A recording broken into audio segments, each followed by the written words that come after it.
Magandang umaga muli mga kapatid. Dumako na tayo sa ating mensahe sa umaga po ito. Ito yung may kaugnayan sa isang pangyayari sa Old Testament. Ito po isang paksa na pinag-uusapan kung sino nagpatigas ng puso ni Pharaoh. Yung mga Baptist, yung mga Calvinist, sinasabi nila na ang Diyos ang nagpatigas ng puso ni Pharaoh. So in other words, ito yung nakatalaga na gawin ng Diyos. So nung siya'y tumigas ang puso niya, ang Diyos mismo nagpatigas sa puso ni Pharaoh. Directly kanya. Walang kaugnayan si Pharaoh. Yun ang kaisipan, si Calvinist. Naniniwala sila at ang mga bagay na nangyayari sa lupa ay kalooban ng Diyos. So ito po ang ating gustong pag-aralan sa umaga po nito. Sino nagpatigas sa puso ni Pharaoh? So sa paraan, pinatigas ng Diyos ang puso niya. Siya ba'y itinalagaban ng Diyos na patigasin ang puso ni Pharaoh? Yan ang gusto nating pag-aralan po sa umaga po nito. Ito sa English, sabi niya. Simula tayo dito sa Romans 9:17. For the scripture says to the Pharaoh, for this very purpose I have raised you up, that I may show my power in you, and that my name may be declared in all the earth. Therefore he has mercy on whom he wills, and whom he wills he hardens. This is a New King James Version. Doon po sa Christian Standard Bible, ito isang bagong salin. So then it doesn't depend on human will or effort, but on God who shows mercy. For the scripture tells Pharaoh, I raised you up for this reason, so that I may display my power in you, and that my name may be proclaimed in the whole earth. So then he has mercy on whom he wants to have mercy, and he hardens whom he wants to harden. Sa Tagalog, sapagkat sinasabi ng kasulatan kay Pharaoh, dahil sa layong ito ay tinaas kita, upang may pakita sa pamagitan mo ang aking kapangyarihan, at upang ang aking pangalan ay may pahayag sa buong lupa. Kaya siya'y may awa sa kanyang maibigan, at kanyang pinagmamatigas ang puso ng sinumang kanyang maibigan. So itong mga talatang ito, sinasabi ng mga Calvinist, yun yung tinalaga kanya. So yung mga naligtas, ay naligtas dahil na gusto ng Diyos. Walang kaugnayan sa tao kanya. At yung mapaparusahan ay kalooban ng Diyos. Walang kaugnayan sa kalooban ng tao. Yun ang kailang itinuturo. Pero gusto nating bigyan ng pansin. Maraming katanungan po. Sino nagpatigas ng puso ni Pharaoh? Ang Diyos ba mismo nagpatigas sa kanyang puso? O si Pharaoh mismo nagpatigas sa puso niya? Ito ang ating gustong pag-aralan ngayon. Sino ba talaga? Sabi nga ng mga tao, ano ba talaga kanya? Ang Diyos ba nagpatigas ng puso ni Pharaoh? O yung Pharaoh mismo nagpatigas ng puso niya? So yung gusto nating talakayin po sa mga ito. Ito pong pagkakataon na ito ay context. Sinugo ng Diyos si Moses at si Aaron dahil si Moses hindi siya marunong magsalita sa kanyang paningin. So sabi ng Diyos, andiyan si Aaron, siya magiging tagapagsalita mo. So sinugo niya ang dalawa. Pautusan ng Pharaoh na palayain na ang Israel mula sa Egypto. Sa mahabang panahon, sila'y alipin sa lugar na yun. Sabi po natin, afterward, Moses and Aaron went in and told Pharaoh, thus says the Lord God of Israel, let my people go, and that they may hold a feast to me in the wilderness. Yan ang utos ng Diyos. Pero tingnan niyo ang sagot ni Pharaoh. And Pharaoh said, who is the Lord? That I should obey his voice to let Israel go. I do not know the Lord, nor will I let Israel go. Ang argument ni Pharaoh, di ko kilala yan. Hindi ko kilala yung Panginoon Diyos. Bakit ako susunod sa Kanya? At hindi ko palalayain kanyang Israel. Mapapasin ninyo, dito po sa bahagi ito, matigas na yung puso niya, di ba? From the beginning, matigas na yung puso niya na hindi siya naniniwala sa Panginoon. At di niya palalayain ng Israel. Yan ang sagot niya. Ang kasagutan ni Pharaoh, walang kaguyahan ng Diyos. Yun ang kanyang kalooban. Hindi mo kilala ang Panginoon Diyos kanya. Ba't ako susunod dyan? At hindi ko palalayan kanyang bansang Israel. So, tumanggi siyang Pharaoh.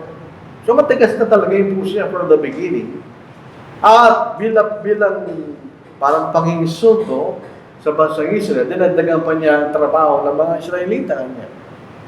Sa Exodus chapter 1 verse 10, and taskmakers of the people and their officers went out and spoke to the people saying, thus says Pharaoh, I will not give you straw. Dati binibigyan sila ng straw.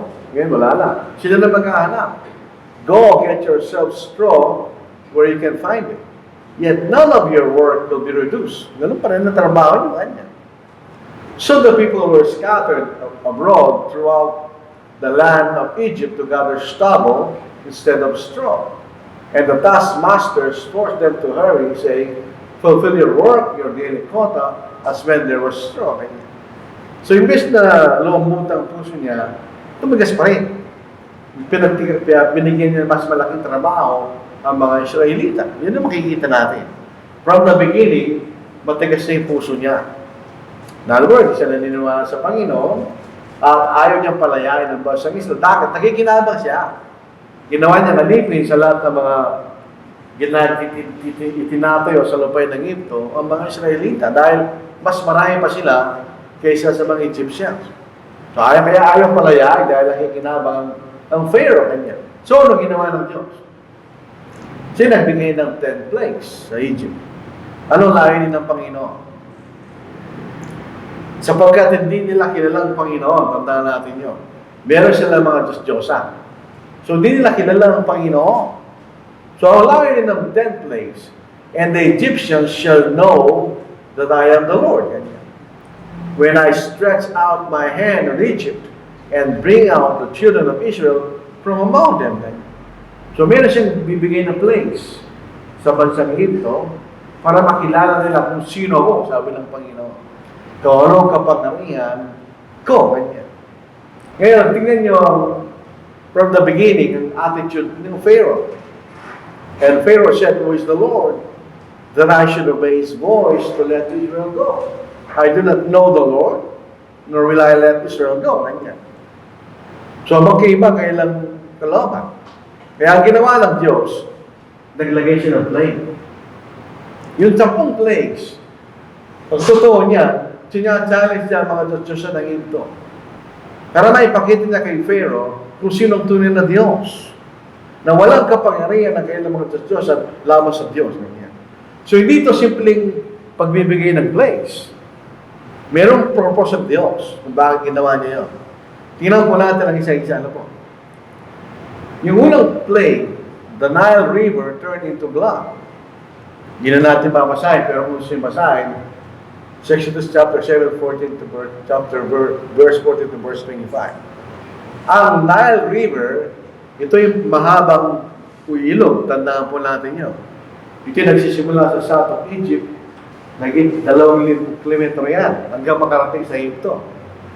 So, nakikinabang dyan, basically, ang bansa ng Egypt. Kahit ng panahon ngayon, kahit sa panahon natin ngayon. Ang totoo niyan, minsan, nagkakaroon sila ng gera dahil sa Nile River. Dahil mahalaga sa kanila yan. So, ito po yung ginawa ni Aaron. Na meron ng tungkod, ano po? So, sa Exodus 7:19, sinusayit po niya sa ilog, at ang ilog ay naging dugo.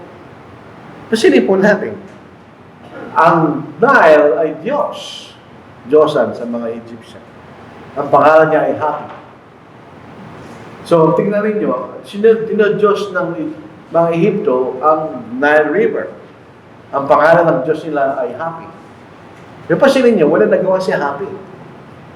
Hindi niya na-reverse. Nagawing tubig muli yung dugo. Wala siyang nagawa. Tandaan po natin yun. Ang epekto po niya, mamasaya na sa Exodus 7 verse 21, ng mga isda, siyempre mamamatay. Pag ginawa mo dugo yung tubig, walang oxygen niya, mamamatay sila. At hindi mo pwedeng inumin ang tubig na dugo. So, nagkaroon sila ng problema. In other words, kahit wala silang tubig. Anong epekto kay Pharaoh? Ang puso ni Pharaoh ay tumigas. Kasi natin, para may pasay lang po natin, ang naging effect ng plague kay Pharaoh.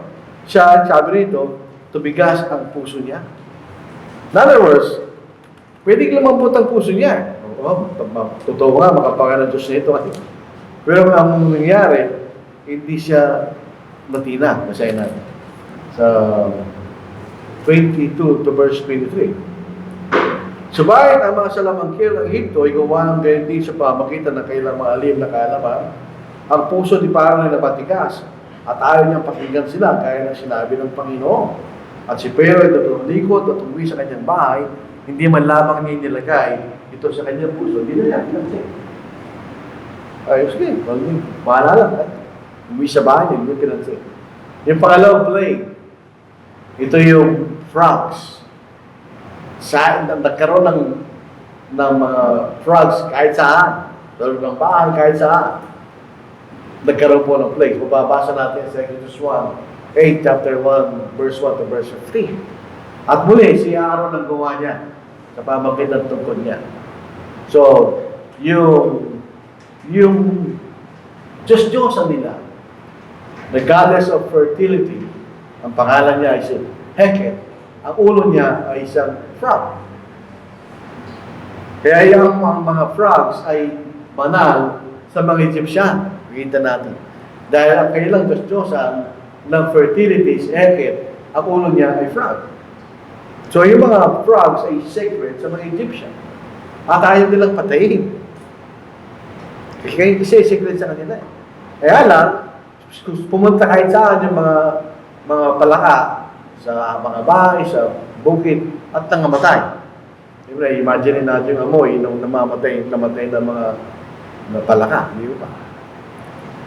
At muli, tumigas ang puso ni Paro, kahit hindi na natin basahin.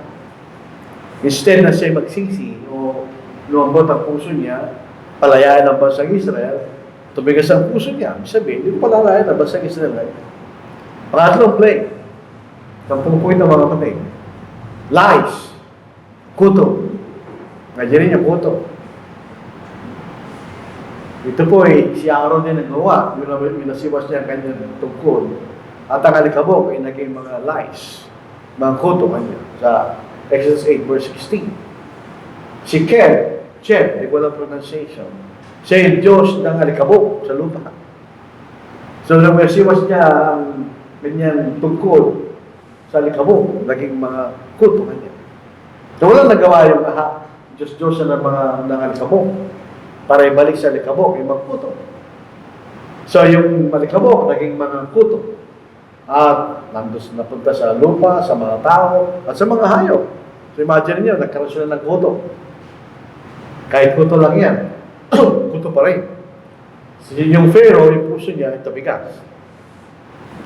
Pagsilin po natin, yung plagues, ang epekto kay Pharaoh, tumitigas ang puso niya. Pagsilin po natin yan. Pangapat na plague, yung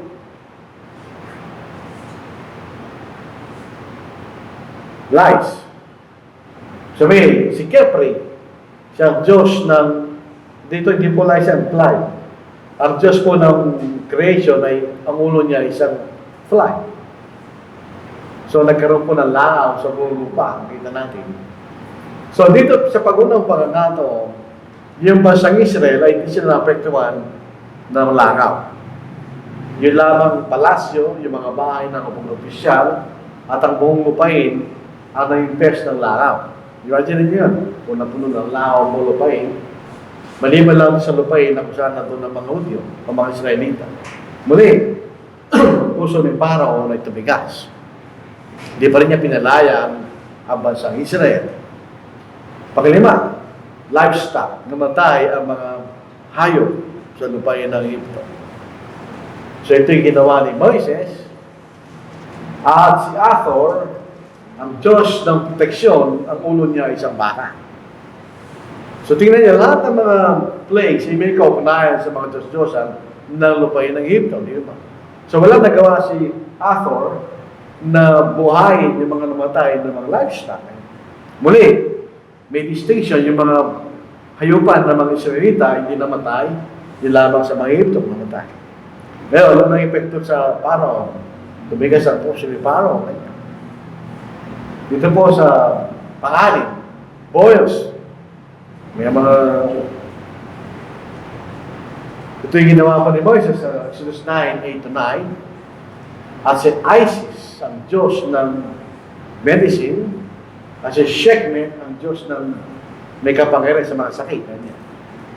Muli, wala silang nagawa laban sa mga boils na nalalagay sa katawan ng mga Egyptian. Muli, ang mga Israelita, hindi sila naapektuhan. Ilawang Egyptian ang naapektuhan. Yung mga Egyptian, sila po ay masela. Gusto nyo malinis ang kapaligiran nila. Pero yung mga boys sa kanilang katawan ay nagdulot sa kanila na hindi sila malinis. So, galit na galit ang mga Egyptian, maliban sa masakit. Lumitaw silang marumi na taliwa sa kanilang kaugalian. At muli, ang puso ni Pharaoh ay tumigas. Sa ipang-pito na plagues, yung hail, alam niyo yung hailstone? Minsan tayo, pag may pagkakataon na sabi natin, umuulan ng yelo kaya natin, di ba? Actually, di naman snow yun, yan ay hail. Mga bato yun. Sa atin, maliliit lang ang hail. Pero sa ibang lugar na malamig, mas malalaki yan. Kasi sa atin, bago bumagsak sa atin, nalusog na ng init. Pero sa malalamig na lugar, naninira yan ng bubungan, ng mga saksakyan, etc. So yun ang kapitong plague, Exodus 9:30-35. So ito yung ginawa ni Moises. At si Nam, o Nun, siyang Diyos ng sky, ng langit. Wala siyang nagawa, di ba? Kung siya may kapangyarihan sa langit, pwede niyang mahinto yung hate. Wala siyang nagawa. Nagpatuloy po yung hate. Ngayon, pero pa rin, yung mga Israelita, hindi sila napektuhan. Yung mga Egyptian lang, nasaktan ng mga hate. Malalaking bato ng yelo, pumunta sa kanila. Muli, magtumigas sa puso ni Pharaoh. Ay kapito, ay kawalo, locust. Ito yung ginawa ni Moises at si Seth, ang Diyos ng disorder. Wala rin siyang nagawa na pagbawalan yung mga locust.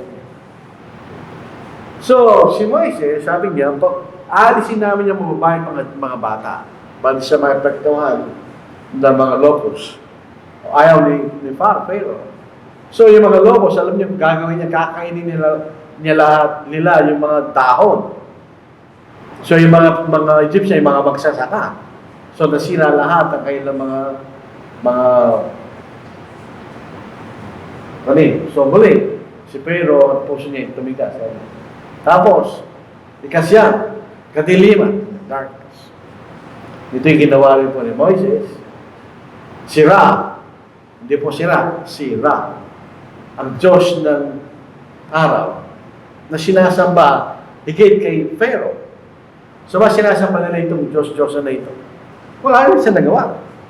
Napalisin niya yung kadiliman. At yung mga Israelita, meron siyang liwanag. Yung mga Egyptian, meron siyang 3 araw ng kadiliman. Muli, ang puso ni Pharaoh ay tumigas. Ang pinakahuli, yung kamatayan ng lahat ng panganay, hayop at tao namatay. So ito yung ginawa po ni Moises. At si Pharaoh ay pinakamataas na Diyos.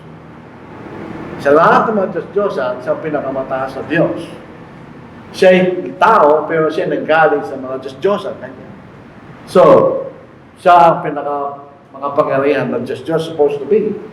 May distinction yung mga pangalan sa Israel, sila namatay, pero yung mga Egyptian namatay. Ngayon, muli, ang puso ni Pharaoh may tumigas. Napapasin po natin sa mga bagay-bagay na pinag-uusapan natin. Sino nagpatigas sa puso ni Pharaoh? Yung plagues, makita natin, ay may epekto sa puso ni Pharaoh. Pwede siyang lumambot, pwede siyang sumunod at palayan ang bansa Israel, o pwede niya patigasin ang puso niya. In other words, ang choice ay wala sa Diyos. Ang choice ay nasa kay Pharaoh.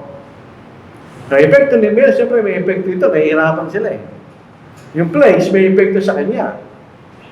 Pero ang choice ni Pharaoh, dalawa lang, sa sumunod o patigasin niya ang puso niya. So, makikita natin, yung Pharaoh ay mayroong free will. Kung siya susunod o hindi, nasa kanya yun. Kaya pansinin natin ang kalagayan ng puso niya. Ang kalagayan ng puso ni Pharaoh, mula pa nung simula, nakausapin sila ni Aaron at saka ni Moses, matigas yung puso niya. Ayaw din talaga sumunod sa Diyos, makikita natin. So, yung plagues, ang epekto niya, either na yung Pharaoh ay sumunod o hindi. Yan ang epekto ng plagues, di ba? O kaya, ang Diyos, pinatigas niya yung puso niya in the sense na kada plagues, tumitigas ang puso niya. So, hindi Diyos actually nagpatigas sa puso ni Pharaoh. Yung plagues ay lalong lumilitaw ang puso ni Pharaoh. Kada plagues, lalong tumitigas yung puso niya. So, in effect, makikita natin, ang nagpatigas sa puso niya ay siyempre si Pharaoh. Ang Diyos, in a sense, pinatigas niya yung puso niya sa pamagitan ng plagues. Ang naging epekto ng plagues sa puso ni Pharaoh. Yung Pharaoh, meron siyang free will. Pwede niya palitan ng katigasan ng puso niya kung gusto niya, di ba? So, hindi niya pinalitan. So, tumigas yung puso niya. Ang purpose ng Diyos doon sa plague, alam niya from the beginning. Hindi papayag pero alam niya yun from the beginning. Hindi siya papayag. So, bakit nagkaroon pa ng plagues? Hindi naman pala papayag ang Pharaoh from the beginning. Alam ng Diyos yun, di ba? Para masahin ko natin, Exodus 3:19. Alam ng Diyos. But I am sure that the king of Egypt will not let you go. Alam niya from the beginning. No, not even by a mighty hand. So I will stretch out my hand and strike Egypt with all my wonders, plagues, which I will do in its midst. And after that, He will let you go. Alam niya. Dahil may kapangyarihan ng Diyos na malaman, nilalaman ng puso natin. Tayo din natin alam. Wala tayong kapangyarihan basahin ang puso ng bawat isa. Nagtitiwala lang tayo sa bawat isa na sinasabi totoo. Unless otherwise, patunayan natin ang susunungaling. Sa 1 Kings chapter 8, verse 39, then here in heaven your dwelling place, and forgive, and act, and give to everyone according to all his ways, whose heart you know. For you alone know the hearts of all the sons of men. So pwede malaman ng Panginoong Diyos ang nilalaman ng ating kaisipan. So already from the beginning, hindi siya papayag. So ano yung purpose ng plague? Bakit ginawa pa ng Diyos yung place na yun? Ang unang purpose ng Diyos, para palitan ang kaisipan ng Pharaoh. Sabi, I do not know the Lord. Ganyan. Bakit ako susunod? At siya naniniwala sa mga Diyos-Diyosan para maipakita ng Diyos na siya lamang ang makapagal ng Diyos. At ang mga Diyos-Diyos na ng mga hinto ay walang match sa Kanya na wala naman talagang kapangyarihan. Yun ang purpose ng Diyos. Tingnan ninyo. Itong lahat ng plagues, makita natin, yung Nile turned to blood, frogs, lice, flies, livestock, boils, hail, locusts, darkness, lahat yun yung mga Diyos-Diyosan. In other words, kung hindi na talagang ito yung kapangyarihan, pwede lang i-reverse yung plague. Pero kapasin natin, ni isa sa mga Diyos-Diyosan na ito ay binaligtad nila yung epekto ng plagues na nagpapakita lang, nagpapatunay na hindi sila Diyos. Dahil pag ito sa Isaiah, yun ay palagi sinasabi ng Diyos. Sino sa kanila kanya pwede magsalita siya ng nakaraan? Ganyan. At saka sa lukuyan, sa panginaharap. Sa mga Diyos-Diyosan niyo, wala. Ganon din na nangyari sa mga Diyos-Diyosan na lupay ng Egypto na patunayan ng Diyos kung sino ang tunay na Diyos. Yun ay nalaman ng mga Egyptian, nalaman din ng Pharaoh, at nalaman din ng bansang Israel. Yun ang purpose ng Diyos. Pasinin po natin. Pinakita niya sa bansang Israel na siya ay tunay na Diyos. At pwede sila magtiwala sa Kanya. Pinatunayan Diyos yun. At pinatunayan din niya kay Pharaoh na sila lamang ang tunay na Diyos. Wala nang iba. Dahil yung mga Diyos ng Egypto ay wala nagawa sa Kanya. Sa Isaiah chapter 43 verse 10, you are my witnesses. Alam mo yung mga saksi ni Jehovah, ginagamit nila yan para sabihin sila raw yung saksi na yun.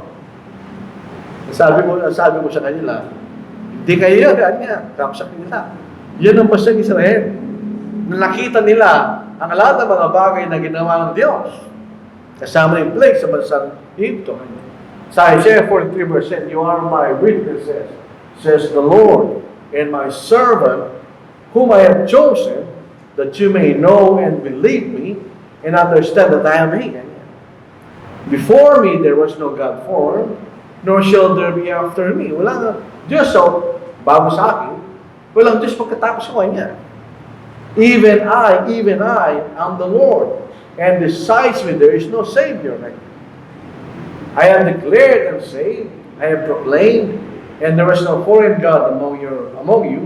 Therefore you are my witnesses, says the Lord, that I am God. So sila'y saksi doon sa katotohanan na yon, na itong Diyos na nagbigay ng plague sa Egypto, yun ang tunay ng Diyos. Wala nang ibang Diyos. Wala nang ibang tagapagligtas. Pasirin niya, yung mga Diyos ng Egypto, hindi nila naligtas yung Egyptian. Wala nang ibang tagapagligtas sa Kanya. Ito rin po yung nagpapatunay na si Kristo ay Diyos. Kung wala nang ibang tagapagligtas kundi ang Diyos, at ang Panginoong Yesu Kristo ay tagapagligtas, so say Diyos, definitely, di ba? Yung Egyptian, napatunayan din nila yan. Exodus 9:16, but indeed, for this purpose I have raised you up, that I may show my power in you, and that my name may be declared in all the earth. Kahit di sila maniwala sa Diyos, malalaman nila na siya ituloy na Diyos sa mga bagay na ginawa niya, at yung walang nagawa, hindi lang Diyos-Diyosan. Yung walang nagawa, kahit isa, di ba?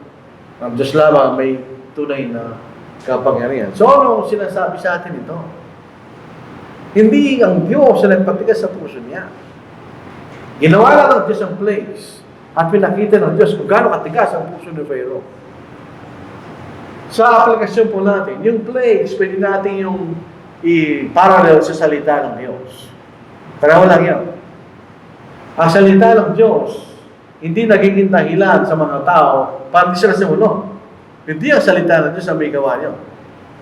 Sapagkat ang kalawang layunin po ng salita ng Diyos ay iligtas sa mga tao sa mga kasalanan at sa kaparusahan ng mga kasalanan nila. Hindi ang salita ng Diyos ang dahilan bakit di sumusunod yung mga tao. Tandaan po natin yun. Ang mga tao di sila sumusunod, hindi dahil mahirap ang katotohanan, para sundin. Dito sa 1 John, chapter 5, 2-3, basahin po natin. By this we know that we love the children of God, when we love God and keep His commandments. For this is the love of God. That we keep His commandments, and His commandments are not burdensome. Sa Tagalog, ang kanya magkautos, hindi mabibigat. So, di sila mahirap sundin. Kung hindi tayo sumusunod, dahil wala tayong pagmamahal sa Diyos, yun ibig sabihin nun. So, sinong anong dahilan at kasi sumusunod? Ikaw. Hindi salita ng Diyos. Hindi ba? Pangalawa, ang mga tao po, they fail to this. Baliktad, they fail to obey because of pride and hardness of heart. Katulad ni Pharaoh, bakit di siya natinag? Mali po yan. Men fail to obey. Bakit di natinag? Dahil sa pride niya, katigasan ng puso niya. Pag ikay mag-pride at katigas ang puso mo, hindi ka susunod.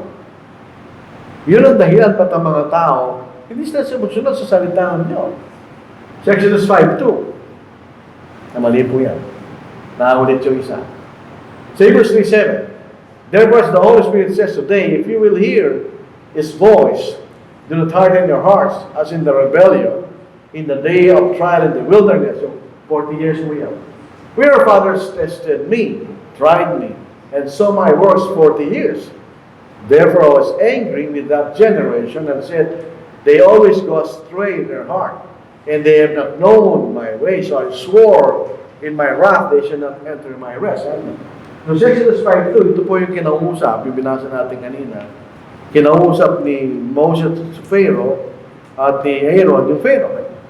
Na hindi ko kilala ang Panginoon at di ko palalayain kanya ang Israel. Yun ang bababa sa Exodus 5:2. Sa Proverbs chapter 16 verse 8, pride goes before destruction, and a haughty spirit yung mapapataas before a fall. So, yun ang dahilan ba't ang mga tao di sumusunod. Matigas ang kailang puso, hindi bukas ang kailang kaisipan. At because of pride. Minsan yung mga tao, naniniwala sila sa totoo. Minsan, once upon a time, sa Panikino, gawin dalhin Brad Papa Bill, may nangangarap kami sa bangko. Every Thursday yun, no? May lumapit sa akin ng babae, ng officer ng bangko, kanya. Alam niyo, totoo sinasabi niyo, kanya. Kaya lang, masyado ko yung konti. Ano yun? Pride, yun ba? Instead na siya naligtas sana, hindi siya naligtas. Kumisan, hindi tayo sumusunod sa katotohanan kasi bukas ang ating kaisipan, katotohanan. Ayaw natin pagbigyan ang katotohanan. O kaya tayo nagiging mapurot ng ating kaisipan. Dito po sa Matthew 13 verse 14 hanggang verse 15. And in them the prophecy of Isaiah is fulfilled. There's Isaiah chapter 6, which says, hearing you will hear and shall not understand. And seeing you will see and do not perceive. For the hearts of these people have grown dull, their ears are hard of hearing, and their eyes they have closed, lest they should see with their eyes and hear with their ears, lest they should understand with their hearts and turn so that I should heal them. Ano problema, no? Nakasarang kailang kaisipan. Ayaw nilang bigyan ng pag-asa at tignan ang katotohanan. Pag ang tao sarado ang kanyang kaisipan, hindi maniniwala yun. Kahit ano pagawin natin. Kahit gawa pa tayo ng wala sa gitna niya, hindi pa rin maniniwala yun. Hindi sumusunod sa katotohanan ng mga tao because hindi nila kilala ang Diyos. Sabi naman saksi ni Jehovah, imposible kanya na parurusahin tayo sa impyerno kanya. Pero bang magulang na dadalhin niya sa apo yung anak niya. May mga tao rin sasabi, hindi magpaparusa ang Diyos. Kasi ang Diyos ay pagmamahal. So hindi siya magpaparusa. Hindi nila kilala ang Diyos. Dito sa 2 Thessalonica chapter 1 verse 8 hanggang verse 10, in flaming fire, taking vengeance on those who do not know God. Ganyan. Hindi nila kilala ang Diyos. Ganyan. And on those who do not obey the gospel of our Lord Jesus Christ. Kung kilala mo, Diyos susunod ka sa Ebanghelyo. Kung hindi ka sumunod, di mo siya kilala. This shall be punished with everlasting destruction from the presence of the Lord and from the glory of His power. When He comes in that day to be glorified in His saints and to be admired among all those who believe because our testimony among you was believed. Sa totoo ang aming pagpapahayag. Kami naligtas kayo, hindi ganyan. Hindi na kilala ang Diyos. Ang Diyos paparusahan tayo kung hindi tayo susunod sa Kanyang kalooban. So ito yung palitan natin yung place ng katotohanan. Pareho lang sila. At katotohanan, either sa isang tao, depende sa puso niya, siya'y maliligtas o siya'y mapaparusahan. Hindi ang Diyos ang gumagawa no. Tayo ang gumagawa no. Sino ang gawa para magtubigas ang puso ni Parang? Siya ang gumawa no, hindi ang Diyos. Meron siyang pagkakataon. Napalitan niya ang puso niya, hindi niya ginawa. So in the end, namatay ang pangalan niya. Kahit kung napalaya niya ang bansang Israel, sumunod pa rin sila. Sinundan nila para makuha muli. So ganun katigas ang puso ni Parang. Pag ang matigas na puso, walang pag-asa ang salita ng Diyos. So either kayo maliligtas o hindi. Kanilang choice yun sa atin. Kanilang katotohanan sa Diyos. So tayo nililigtas ng Diyos sa pamamagitan ng katotohanan kung hindi kayo susunod. Paano kung hindi? Ang patotohanan din na magpaparusa sa iyo. Magitan natin. So dito po sa verse 16, yan ang illustration. Andito yung kaligtasan. Parang yun ang play. Ano yung epekto sa atin? Depende sa iyo. Sabi sa Mark 16 verse 16, he who believes and is baptized shall be saved. Sino ang choice no? Ikaw. Tayo. Yung tao. And he who does not obey, sino ang choice no? Kanilang choice yung tao. And he who does not obey will be condemned. Sino ang gawa no? Ikaw. Tayo. Wala ba tayong pag-asa na ligtas na meron? Ang kaligtasan ay para sa lahat. Kung gusto mo. Kung ayaw mo, walang magagawa ang Diyos. So, ang choice is ours, hindi ang Diyos. Hindi ang Diyos ang pipili kung anong gagawin mo. Ikaw ang pipili, no? So, ang Pharaoh, pinili niya maging matigas. Instead na buksan ng kanyang kaisipan at palayain niya ang bansang Israel. Very simple, di ba? So ito po ang katotohanan, magkatotohanan. Hindi tayo maliligtas dahil sa katotohanan, hindi. Hindi tayo maliligtas dahil hindi tayo sumunod. Tayo maliligtas, tayo sumunod. So meron tayong bahagi diyan. Ang bahagi lang ng Diyos yung katotohanan, yung biyaya niya. The rest is ours. Tayo ba'y susunod o hindi? Sabi niya, the choice is ours. The choice was Pharaoh's. Kung hindi niya pinatigas ang puso niya, walang problema sa kanya. Hindi na kailangan tuloy ng Diyos yung plagues. Kung at any time siya'y sumunod sa kalooban ng palayan niya ang bansang Israel. Unfortunately, hindi ganoon ang puso ng Pharaoh. So yun po ang ating pag-aaral po sa umaga po ito.